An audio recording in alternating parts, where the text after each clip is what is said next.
अस्सलाम वालेकुम नाज़रीन। काशिफ अली अब्बासी ने नवाज शरीफ के चेले को सामने बिठाकर उनकी सारी करतूतें गिनवा दी और नवाज शरीफ के चेले के पास चूंकि चुनाचे के अलावा कोई जवाब नहीं था।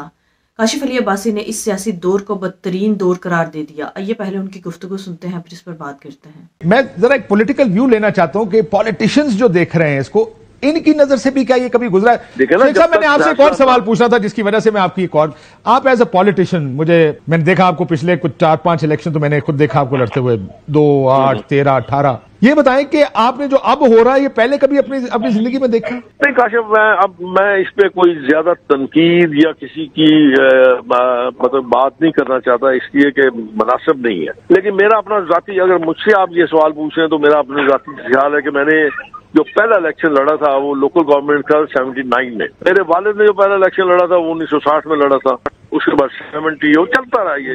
तो मेरा ख्याल था कि वक्त के साथ साथ मैच्योरिटी आनी चाहिए थी सियासत में, लेकिन बदकिस्मती यार पिछले द्वार में ये मामला बहुत ही गंद पड़ गया था।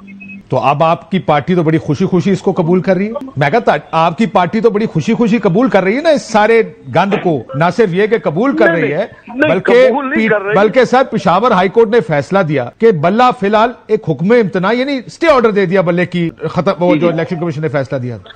प्रेस कॉन्फ्रेंसों पे मरियम नवाज, शहबाज शरीफ, यानी इस लेवल पे उन्होंने आके कहा नहीं बल्ला इनसे वापस ले लो, हम तो इलेक्शन ही नहीं लड़ सकते इनके खिलाफ अगर इनके पास बल्ला हुआ। पैगाम तो यही दे रही है मुस्लिम लीग में। ये किसने कहा है आपको? यार मैं अगर यहाँ पे इलेक्शन लड़ रहा हूँ तो मेरा ख्याल है सब जमातों को, मैंने तो किसी को कुछ नहीं कहा, ना मैंने किसी पे कोई ऑब्जेक्शन किया है, ना किसी कागजात पे इतराज किया है, ना मैंने कभी किसी को कहा है। जो सिंबल था उनका वो टेक्निकली अगर इलेक्शन कमीशन ने किसी कानून के तहत उसको खत्म किया तो इलेक्शन कमीशन का ही ये मामला है। और ये बात ठीक है, चले मैंने आपकी ये बात मान ली, अगर किसी कोर्ट ने स्टे किया है तो ये कोर्ट का मामला है, लेकिन पूरी पार्टी का बाहर निकल के इसके ऊपर तनकीद करना कि ये बल्ला वापस लें, ये इलेक्शन कमीशन का फैसला है, बल्ला नहीं होना चाहिए तहरीक इंसाफ के पास, ये तो सियासी जमात का फैसला है ना, जिसकी वजह से सियासी जमात की ऊपर से लेकर नीचे तक लीडरशिप आपको गुजारिश कर रहा हूँ प्रेस कॉन्फ्रेंस से अगर हाई कोर्ट ने ये किया, पेशावर हाई कोर्ट ने किया, तो ये तो हाई कोर्ट को ये देखना पड़ेगा ना कि उन्होंने जो किया है वो क्यों किया है। और सबसे बड़ी बात यह है कि आप फॉल कहां पे करते हैं, इलेक्शन कमीशन कहां पे है? फेडरल गवर्नमेंट में, इस्लामाबाद फॉल करता है, इस्लामाबाद हाई कोर्ट में। तो ये जाके उस हाई कोर्ट से, पेशावर हाई कोर्ट से ये हुक्म ने इतना ही लेना, वो अजीब। सर इलेक्शन हुए खैबर पख्तूनख्वा में इंट्रा पार्टी, इस वजह से ही शायद उधर कराए गए थे कि इस्लामाबाद हाई कोर्ट वो नहीं जाना चाहते थे, उन्होंने पेशावर हाई कोर्ट से रिलीफ ले लिया। सर मैं जो गुजारिश कर रहा हूं, मैं तो सिर्फ ये जानना चाहता हूं शेख साहब कि आपको इतनी परेशानी किस बात की है बल्ला मैदान में हो? तो पहले मुझे आप ये बात बताएं, मैं छोड़े इस बात को, आप मुझे ये बताएं जुरिडिक्शन किसकी बनती थी, फैसला किसने दिया? वकील है, मैं उनसे पूछ सकता हूं अगर आप कहें तो। मैं तो सियासी सवाल पूछ रहा हूं, आपको टेंशन क्या है, आपको परेशानी क्यों है बल्ले की? मुझे जाती तौर पर तो मुझे कोई टेंशन नहीं है। और मियां साहब को पूछो ना, उन्होंने टेंशन है की? मुझे कोई टेंशन नहीं है, अल्लाह का फर्क है। और सर मियां साहब ने टेंशन क्यों है, आप पूछ रहे हैं? देखो वो आप फिर उनसे बात कर लीजिए। मैं काशिफ अपनी बात कर सकता हूँ। सही बात है, ये जो अब हो रहा है ये तो मैंने नहीं देखा कभी, मेरी नजर से जिंदगी भर कभी नहीं गुजरा कि कहीं प्रपोजर सिकंदर उठाए जा रहे हो, कहीं कागज लाके कोई नाच जाए। वो तो विकेटें लेकर मैंने सुना था कि क्रिकेट ग्राउंड में वो बच्चा जिसकी बात जो आउट हो जाता था नहीं मानता था तो विकेटें लेकर तो भाग जाता था। वो तो मैंने सुना हुआ कि कोई किसी के नॉमिनेशन पेपर लेके भाग जाएगा।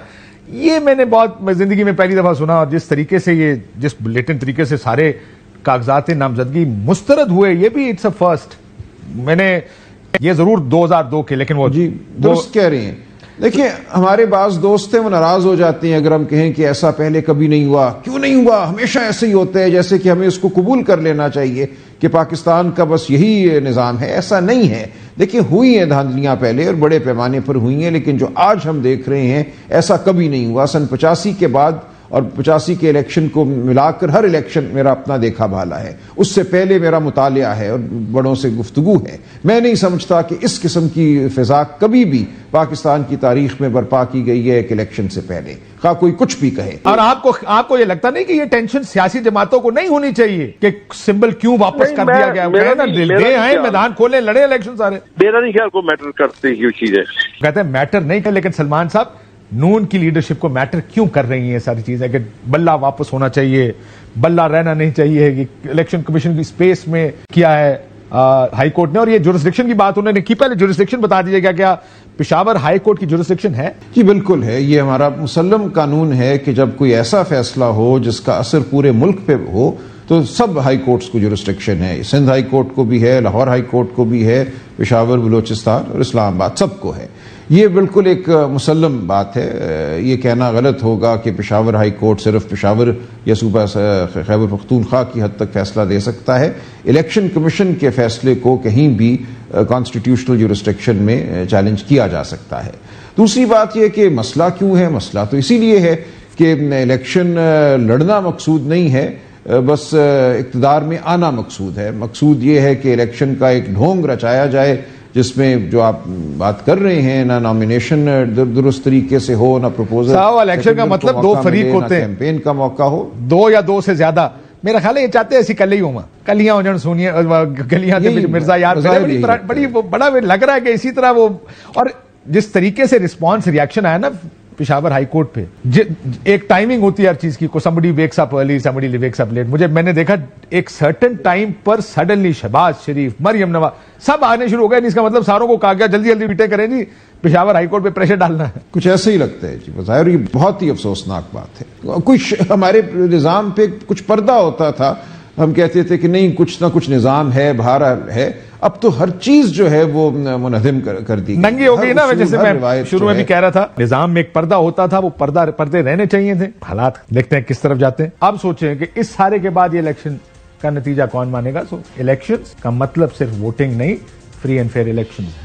नाज़रीन, अब तो बड़े बड़े सहाफ़ी ये बात कहने पर मजबूर हो गए हैं कि पाकिस्तान के 75 साला सियासी दौर में बहुत से ऐसे अदवार गुजरे हैं जिसमें सियासी इंजीनियरिंग की गई, जिसमें प्रेशराइज किया गया, ब्लैकमेल करके पार्टीज तोड़ी गई और नई पार्टीज भी बनाई गई, और अपनी मर्जी से इलेक्शंस में धांधली भी की गई और अपनी मनमर्जी के लोगों को इस मुल्क पर मुसल्लत भी किया गया। लेकिन इस दौरान में अवाम को कॉन्फिडेंस में जरूर लिया जाता था। लेकिन अब वो दौर है जिसमें अवाम की कोई परवाह नहीं कर रहा। अवाम क्या चाहती है, अवाम से कुछ भी पूछना गवारा नहीं किया जाता, बल्कि अवाम की मन मर्जी के बगैर नवाज शरीफ को इस मुल्क पर मुसल्लत करने की हर तरह की भरपूर कोशिश की जा रही है। नाज़रीन, ये भी नहीं देखा जा रहा कि नवाज शरीफ को 100% में से कम 10 से 15% लोग ही सपोर्ट करते हों। लेकिन जब से नवाज शरीफ की करतूतें अवाम के सामने आ चुकी हैं, 5% अवाम भी नवाज शरीफ को सपोर्ट करने को तैयार नहीं। अवाम की सपोर्ट नवाज शरीफ को बिल्कुल हासिल नहीं, लेकिन फिर भी नवाज शरीफ एक मुजरिम को इस मुल्क पर मुसल्लत करने की भरपूर कोशिशें की जा रही हैं। दूसरी तरफ पीटीआई है जिसको 90 से 95% लोग पसंद करते हैं और इमरान खान को वजीर आजम देखना चाहते हैं।